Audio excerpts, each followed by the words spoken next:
Bismillahirrahmanirrahim.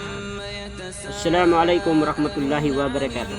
Sa relihiyong Christianity, hindi sila nagkakasundo kung sino ang nag-iisang Diyos na tunay. No? Yung INC, Katoliko, SDA, Jehovah's Witnesses, MCGI, at saka mga born again, hindi yan sila nagkakaintindihan kung sino ang nag-iisang Diyos na tunay. Pero kung titingnan mo naman, yung kanilang basihan, Biblia lang. Pero sila mismo nagtalo-talo kung sino ang nag-iisang Diyos na tunay. No?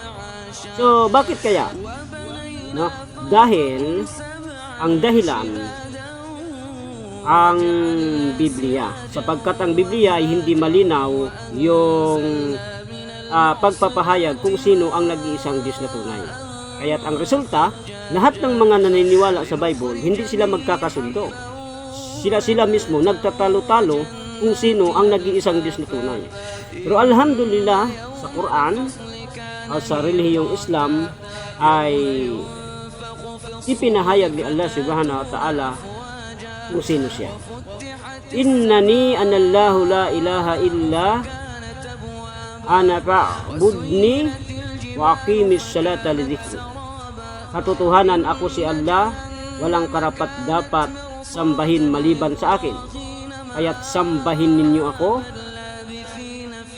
at mag-alay ng panalangin para sa pag-alala sa akin. Kung napapansin ninyo, si Allah mismo ang nagpapaliwanag sa kanyang pangalan dito sa banal na Quran. Kaya't kaming mga Muslim ay kilala namin kung sino ang aming tagapaglikha at alam namin kung sino ang karapat dapat sambahin. No? Dahil ipinahayag ito ni Allah subhanahu wa ta'ala ng napakalinaw sa banal na Quran. At kung gusto mo makilala ang tagapaglikha na nag-iisang Diyos na tunay o hindi ka na maguguluhan kung sino ang dapat kilalanin ng Diyos, yakapin mo yung Islam. Sapagkat ang relihiyong Islam ang siyang nagtuturo ng katotohanan tungkol sa nag-iisang Diyos na tunay, which is Allah subhanahu wa ta'ala.